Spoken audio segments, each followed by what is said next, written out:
Stillwater Prison is the newest location that can be found in Dead Rails, and the lore that surrounds Stillwater and the people in Stillwater is quite a mystery. So in today's video, I'm going to be uncovering all the mysteries of Stillwater and talk about all the secret lore for Stillwater. If you are new to the channel, make sure to subscribe, but without further ado, let's get right into it.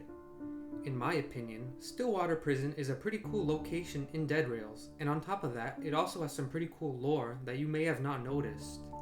The prison itself does not have any notes or messages inside of it, so if we want to learn about the lore of Stillwater, we are going to have to dive a little bit deeper into the details in Stillwater. The first thing that I'm going to cover about the lore of Stillwater is actually something that the main Dead Rails developer Rico mentioned in the update log on Discord. The most important thing that he said in the update log that relates to the lore of Stillwater is this. New special location, Stillwater Prison. A new faction occupies the prison. Former prisoners and guards are mysteriously immune to the zombie plague. Believing they were chosen for a higher purpose, they live a medieval life, fighting with swords and crossbows. This is some big information and important information for the Dead Rails lore as a whole, because we have now learned that it is possible to be immune to the zombie plague. I'm going to talk about how the people in Stillwater got immunity a little bit later, so make sure to stick around. But first, I think it would be best if I talk about the origin story of Stillwater so we can all learn how the prison came to be today. After all, nowadays, Stillwater does not even serve as a prison anymore. What happened to everything? It can be assumed that before the zombie plague existed, Stillwater ran like any normal prison with guards and inmates composing the population of the prison. Stillwater itself has strong walls, many watchtowers, and different sections in the prison designed to hold inmates whether they are in the death row building, maximum security building, or minimum security building. My prediction is also that the Excalibur was not originally inside of Stillwater a long time ago, because why would a sword be in the middle of a prison? Stillwater used to serve the purpose of a normal prison, but this has all completely changed nowadays with the introduction of the zombie plague. Stillwater does not serve the purpose of a prison anymore because inmates are not locked up in any of the prison cells. All the prison cells are completely open, the main gate is completely open, there's a giant hole in the roof of one of the prison buildings, and all of the guards are not watching over the prison at all. So, what happened to the guards and inmates of the prison, and what could have possibly caused them to team up? It is not normal for prison guards and inmates to form a team or an alliance in a prison setting because the literal job of a prison guard is to make sure everything is running smoothly in the prison, as well as to make sure the prisoners do not try escaping the prison at all. What could have caused these inmates and guards to team up? Well, I personally think that the names that these prisoners and guards were given in Dead Rails reveals exactly why they teamed up. When you first enter Stillwater Prison, you instantly start to get chased and attacked by all of the inmates and guards that are watching over and living in the prison. You are able to notice that the guards and prisoners are all wearing armor to stay protected, and they are all holding weapons, which is either the new crossbow or a sword. You are also able to notice that the prisoners and guards are wearing uniforms that match the prison setting, with guards wearing typical police uniforms and with the inmates wearing typical prisoner uniforms. If you manage to defeat all the prisoners and guards in the prison, and you pick up their corpses, you will notice something quite interesting and important about the names of these guards and prisoners.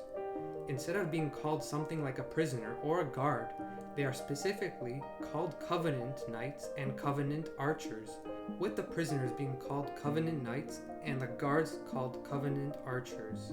You may be thinking that these are odd names to call prisoners and guards, but let me tell you why these names are important for the lore of Stillwater Prison, and why these names are the reason they have immunity to the zombie plague.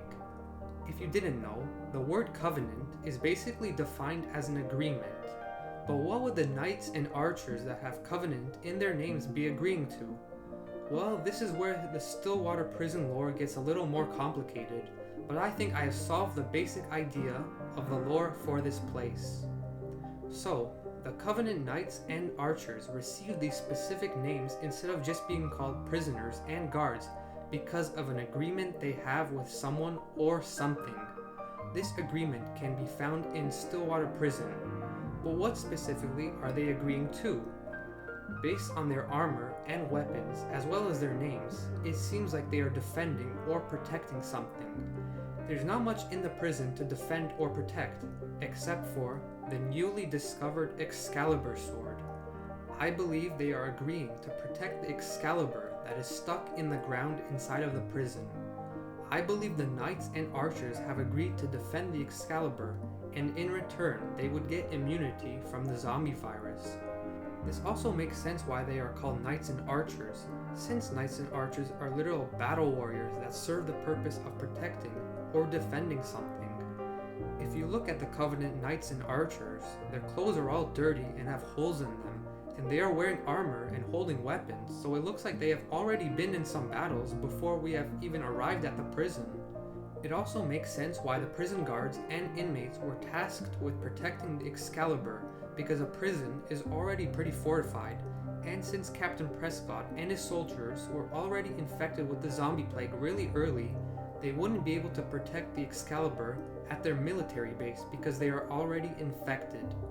So the other most realistic option to keep the Excalibur protected is to ask the prisoners and guards in Stillwater Prison to protect it. But the lore goes deeper than that, because whoever or whatever asks the prisoners and guards in Stillwater to protect the Excalibur has to be very powerful. If they are able to offer immunity to the zombie plague, they are obviously very powerful. In the update logs, Rico mentions that the prisoners and guards are believed to have been chosen for a higher purpose. This also makes sense to why the prisoners and guards would team up in the first place, because if they team up, they will automatically be immune to the most dangerous thing in the Dead Rails world, which is the zombie plague. Who wouldn't want free immunity to a dangerous and quickly spreading virus like the zombie plague? It is an easy offer to accept, which is exactly why the prisoners and guards teamed up. If they did not accept this agreement, they would have probably already been infected and turned into zombies, so it would be a smart choice to accept the agreement and protect the Excalibur. This is also where the mini-boss, Goliath, fits into all of this lore. So, once you are able to successfully defeat all of the Covenant knights and archers, you are able to safely start pulling out the Excalibur. Well, it's not as easy as that, because once you start trying to pull the Excalibur from the ground, Goliath spawns in and starts creating a bunch of chaos. In my opinion, Goliath serves the purpose of being the final layer of protection for the Excalibur, just in case the knights and archers are unable to defend the Excalibur. This supports my ultimate theory that there is someone or something more powerful controlling the Dead Rails world, because there must be a reason to why all these mythical creatures like the Goliath, or vampires, or werewolves are spawning in the Dead Rails world. There also has to be a reason why all these powerful items like the Strange Mask, or Jade Sword, or Excalibur is in the Dead Rails world in the first place. At this point in the story, not too much is known about someone or something stronger in the Dead Rails world that is controlling everything, but in my opinion, as the story goes on, I am sure we will learn a lot more about this powerful creature, and I believe the purpose of Stillwater Prison is to also show that there is someone or something more powerful in Dead Rails, just like Sterling showed us this as well. The Strange Mask and Jade Sword is being protected and defended in Sterling, just like the Excalibur is being protected and defended in Stillwater. Only something powerful would have the ability to give someone immunity to the zombie plague as well. As far as the reason why the Excalibur is being protected is a mystery for another day, but I hope we'll learn more about the lore of Dead Rails as the story develops. I also hope that as we get more locations in Dead Rails, we also get more notes and messages in these locations so we can learn even more about the lore. There weren't any notes in Stillwater, so most of these theories were made with the limited information that we have available. But in my opinion, I think these theories are pretty reasonable and make sense. Make sure to leave your Stillwater theories in the comments below and let me know what you guys think about my theories. Be sure to also leave a like and subscribe if you found this video interesting. See you guys.